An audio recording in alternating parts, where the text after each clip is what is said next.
Hoje, nós vamos conversar sobre o estado atual do mercado de criptomoedas, começando pelo que mais se aproxima dos indicadores fundamentalistas das criptomoedas e fica até o final, que é lá que eu vou te contar tintim por tintim a minha estratégia para aproveitar esse ciclo quando ele ocorrer. Se gostar do vídeo, não esquece de dar aquele like, se inscrever no canal. Se gostar muito, lá pelo Apoia-se você pode fazer sua doação e também é por lá que você garante acesso a todas as funções aqui do nosso site de valuation, link na descrição. Atualmente o Bitcoin tem subido bastante, só esse ano já estamos com uma alta de mais de 117%. Essa alta mais recente aqui foi incentivada pelas notícias da BlackRock estar fazendo seus movimentos para ter um ETF de Bitcoin spot aceito. No caso, um ETF como esse obrigaria a gestora a ter esses Bitcoins encarteirados, o que seria uma força de diminuição da oferta circulante do Bitcoin. Então a gente já começou a precificar isso, mas estamos também nos aproximando do próximo halving,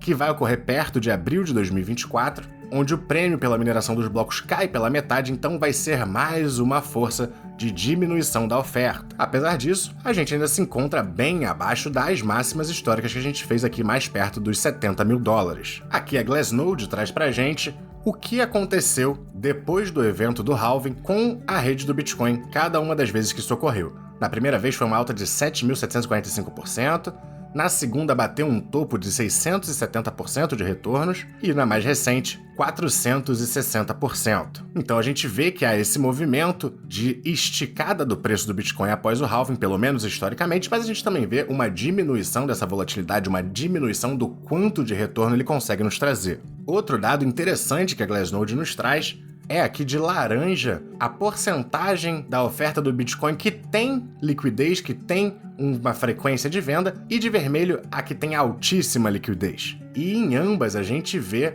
um movimento de queda que começou aqui em 2020, mas se acelerou aqui em 2022, que são ótimos sinais para o preço do Bitcoin. E se a gente olhar apenas para o balanço de Bitcoin nas exchanges, nas corretoras, a gente vê o mesmo movimento. Quanto menos estiver disponível nessa série de corretoras, mais difícil fica comprar, aumenta a possibilidade de um choque de demanda que leve o preço cada vez mais para cima.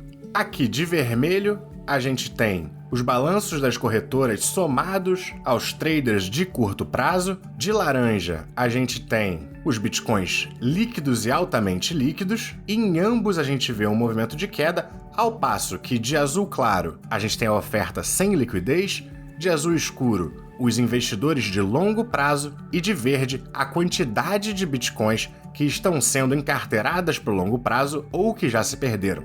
E nesses três, a gente tem uma clara tendência de alta, especialmente desde aqui um pouco antes de 2022.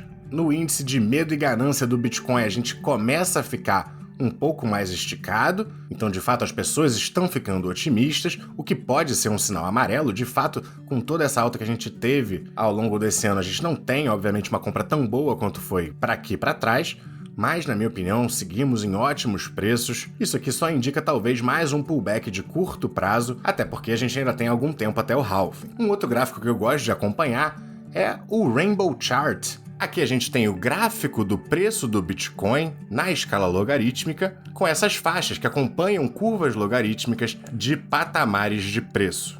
Historicamente, quando a gente está nas faixas mais baixas, são ótimos momentos de compra, e apesar da subida recente, a gente ainda se encontra nas faixas azul, começando a querer vir para verde aqui. Outro sinal maravilhoso é que quando a gente olha para a parte roxa daqui, que representa a porcentagem de bitcoins que não são movimentados há mais de 10 anos, a gente só vê crescimento. Quando a gente olha para os de 7 a 10 anos, a gente também vê um crescimento, apesar de que mais lento. E é a mesma coisa a gente vê tanto aqui de 5 a 7, tanto nesse aqui de 3 a 5 anos. Tanto nesse aqui de 1 a 2 anos. Então, inclusive a gente vê aqui que perto de novembro de 2022, provavelmente muitos investidores maturaram, né, já guardavam seus bitcoins perto de um ano, bateram a marca e foram entrando nessa métrica. E a gente só vê o crescimento desses investidores de longo prazo, que é mais um ponto positivo. Aqui a gente tem o NUPL, que mostra a porcentagem da rede que está em lucro ou em prejuízo, e atualmente a gente tem lucro na média da rede, então não indica uma ótima margem de segurança. É bom mesmo a gente comprar quando a rede, em relação ao preço de última transação de cada moeda, se encontra no prejuízo, que é onde a gente tem mais margem de segurança. Mas também ainda não estamos nos patamares mais altos que a gente encontra em outros períodos. Aqui só para a gente ver a clara tendência de alta nas carteiras que detêm pelo menos 0,01 Bitcoin, sempre crescente, uma pequena queda recentemente, mas já voltou a crescer novamente. E, em termos de hash rate, que é o poder de computação da rede, que é o que garante a segurança da blockchain, a gente segue praticamente nas máximas históricas. Lembrando que já há muito tempo ela já é muito segura, só demonstra a força da rede. É, sem dúvida, a forma mais segura de se guardar dados no mundo moderno. Tudo isso para dizer que, apesar da alta recente, eu acho que a gente até pode cair um pouco mais. É até plausível a gente voltar para uns 30 no curto prazo, e especialmente no cenário da BlackRock não ter o seu ETF aprovado pela SEC, a CVM americana.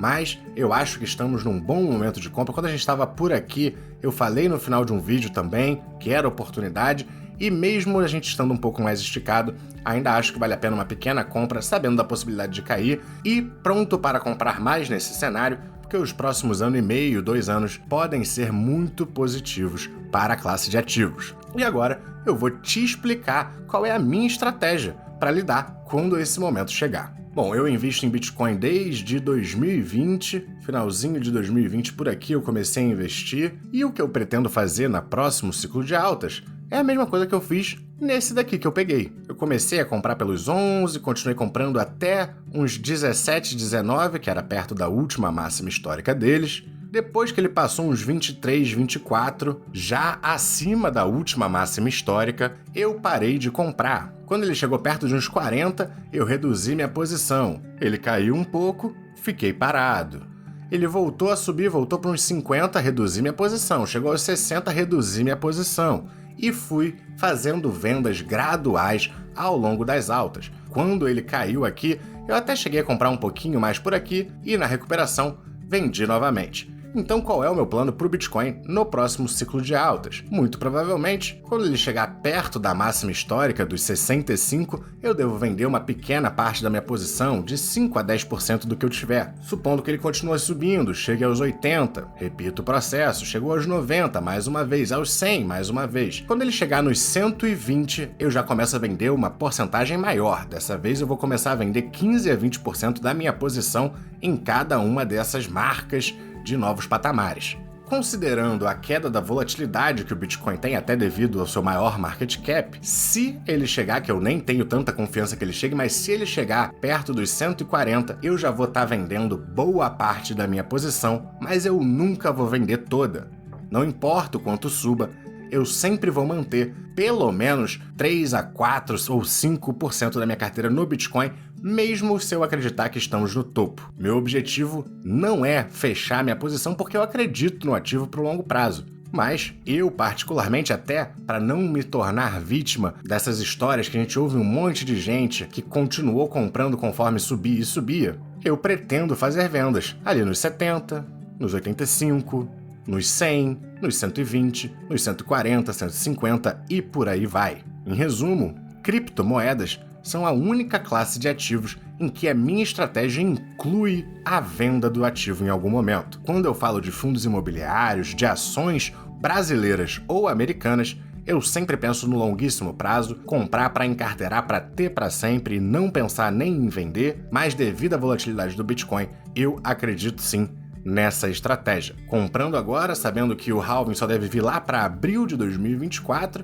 então é um trade de longo prazo que pode demorar 1 ano e meio, 2, talvez até mais. E talvez não devesse nem chamar de trade, afinal, eu não vou fechar a minha posição, eu só vou reduzi-la conforme a gente for subindo, e aí, conforme ela cair, eu vou aumentando ela novamente. Atualmente, a minha exposição está por volta dos 11% em relação à carteira total, em criptoativos, não apenas no Bitcoin. No começo do ano estava por volta de 7%. Eu fiz poucas compras, eu fiz algumas compras ao longo desse ano, mas não fiz muitas compras. Mas com as altas veio para 11%. Eu vou deixar rolar. Quando a gente estiver perto dos 65, eu devo fazer minha primeira venda e aí vou reduzindo minha posição ao longo do tempo. Quando ela estiver aqui perto dos 140 mil, se é que chegar nesse patamar, eu já pretendo trazer a minha posição em relação ao meu portfólio como um todo para mais perto de uns 6%. E aí, quanto mais subir, mais eu diminuo. Se chegar a 200 mil, que eu já acho que não necessariamente vai chegar. Tem muita gente que prevê esse tipo de patamar, mas eu não acho que necessariamente vai chegar. Mas se chegar, aí eu já vou trazer para 4% do portfólio total. Se chegar a 300, eu vou trazer para 2,5%, 1,5%. Quanto mais ele sobe, menos ele vai representar do meu portfólio como um todo, e conforme ele cair, eu volto a aumentar. Espero que tenha gostado, espero que tenha aprendido alguma coisa. Não esquece de dar aquele like, se inscreve no canal, bons investimentos e até a próxima!